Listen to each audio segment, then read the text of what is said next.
Olha, como a gente viu aí na reportagem, embora exista uma expectativa social de que o momento da gravidez e do pós-parto sejam marcados apenas por sentimentos de felicidade, excitação, cada mulher tem uma maneira própria de vivenciar esse período. Algumas tendem a ficar mais cansadas, deprimidas, irritadas, o que é normal durante os primeiros dias após o parto. Agora, quando os sintomas ficam mais intensos e duram mais do que 2 semanas, é preciso atenção, pois pode ser a depressão pós-parto. A nossa repórter Sulamita França conversou com uma especialista no assunto. No Brasil, estima-se que 25% das mulheres tenham depressão pós-parto. Isso segundo um estudo feito pelos pesquisadores da Fiocruz.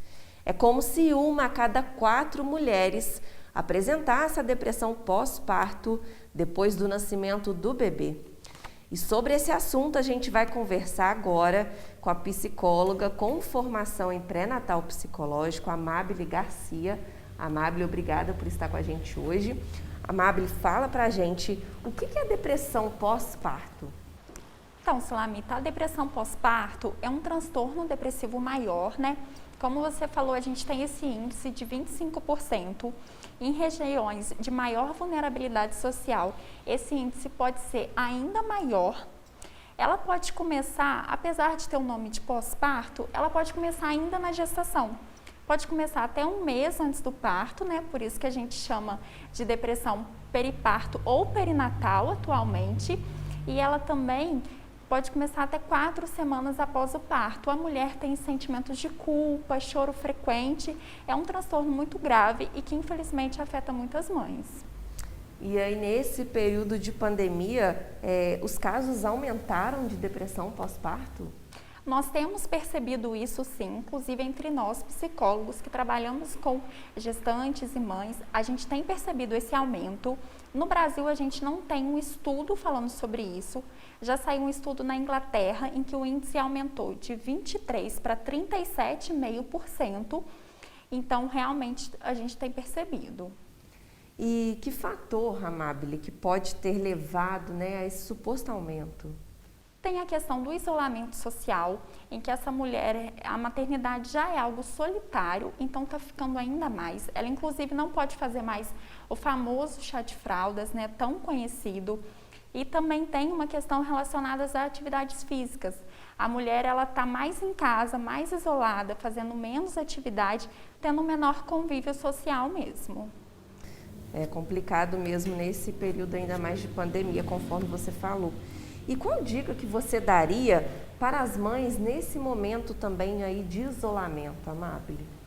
Então, apesar de ser necessário o isolamento social, essa mulher precisa de uma rede de apoio. Então, assim, com todos os cuidados, é claro, tanto para ajudar a mulher, o bebê e a própria rede de apoio, é necessário que ela tenha alguém com quem contar, principalmente em momentos mais difíceis. E para quem está distante, uma chamada de vídeo para essa mãe, ligar perguntando como ela está, se você pode ajudar mesmo de longe.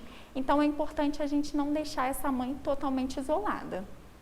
Muito bom, Amábile. Por isso a gente reforça da importância aí da rede de apoio. Obrigada, Amábile, mais uma vez por estar com a gente. Elias, a gente volta com você.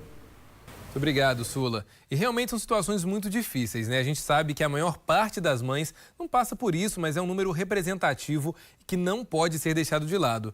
Agora, é fato que o cansaço nos primeiros meses é quase uma unanimidade. Até porque a responsabilidade aumenta demais, a rotina muda, as noites deixam de ser bem dormidas, Por isso eu quero conversar agora com a Sabrina Silva. Olá, Sabrina, tudo bem? Uma boa noite para você. Sabrina, não é fácil, Você como mãe sabe bem disso. E os primeiros meses são ainda mais complicados, correto? Uma boa noite. Boa noite, Elias. Eu estou bem. Espero que todos tenham passado aí um bom feriado. Boa noite para todos. Realmente esse período, o se tornar mãe, vem cheio de mudanças e não só mudanças hormonais.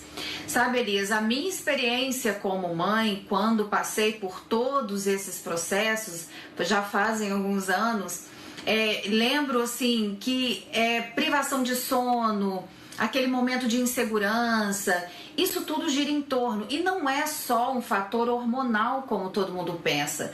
É realmente um fator psicológico. E hoje tem que ser tratado, sim, como problema de saúde mental. E isso precisa ser levado muito a sério. Porque nós que estamos, né, passando por esse problema, que já passamos, que passaremos ou que temos aí futuras mamães, temos que ter em mente que a nossa saúde mental ela tem que estar acima de qualquer situação. Sabe, Elias, entrando um pouquinho aqui no campo da neurociência, a gente sabe que a privação de sono, ela é muito... ela prejudica muito o ser humano. Por quê? Existe o líquido encefalorraquidiano que ele é responsável pela higienização do nosso cérebro quando a gente dorme. Por isso que a gente acorda disposto quando a gente tem uma noite boa de sono. E quando a gente tem o bebê, isso geralmente não acontece. Então, no outro dia, você vive aquele tormento que dá dificuldade motora, você tem dificuldade de concentração. E contudo vem aquelas questões de depressão, ansiedade, angústia e tem também as transformações do corpo, porque toda mulher que tem filho passa por uma transformação, sabe? O corpo já não é mais o mesmo, tem que haver uma adaptação e hoje com as redes sociais, a mulher assim, ela se vê obrigada a ser como as influenciadoras, que num dia tem o bebê e no outro já está com o corpo perfeito. Então isso, assim, a cobrança é muito grande nos dias de hoje, Elias, e não é assim, sempre 100% ter uma saúde mental. Sem dúvida, Sabrina. Agora eu queria que você falasse também pra gente sobre a situação de depressão, né? Um problema grave que exige atenção e cuidados especializados. Mas como é que está a situação aí no campo das vertentes? São muitos casos, existe algum local específico para poder buscar essa ajuda? Olha, para você ter uma ideia aqui, Elias, a gente fala a nível de Brasil, 10% das mulheres que ainda estão grávidas, 13% das mulheres que acabaram de ter filhos, elas são diagnosticadas com depressão. Aqui na nossa região não é diferente. Nós passamos por esse problema com a pandemia e as mulheres, tanto grávidas, puérperas, elas se sentiram muito prejudicadas nesse período. Eu fui conversar aqui com psicólogos, com neuropsicólogos, com psiquiatras, com obstetras e é sempre assim, o mesmo universo, o mesmo conteúdo. A mulher, ela passa por transformações, não é só a transformação hormonal, como eu disse. Então isso gera ansiedade, isso gera insônia, o bebê tá ali totalmente dependente dela e isso, claro, afeta a saúde mental. Qual que é o caminho? A família, o diálogo e o apoio dos familiares. Nós sabemos que a mulher, quando tem bebê, ela passa por um momento assim muito complicado e a família tem uma extrema importância em perceber os sinais, em levar a mulher para um atendimento especializado. O que é indicado aqui pra gente é a unidade básica de saúde. Por quê? Por exemplo, quando você tem o bebê, você encaminha, né, para o obstetra, faz a queixa, o obstetra passa essa queixa para uma unidade básica de saúde que desenvolve aí um tratamento.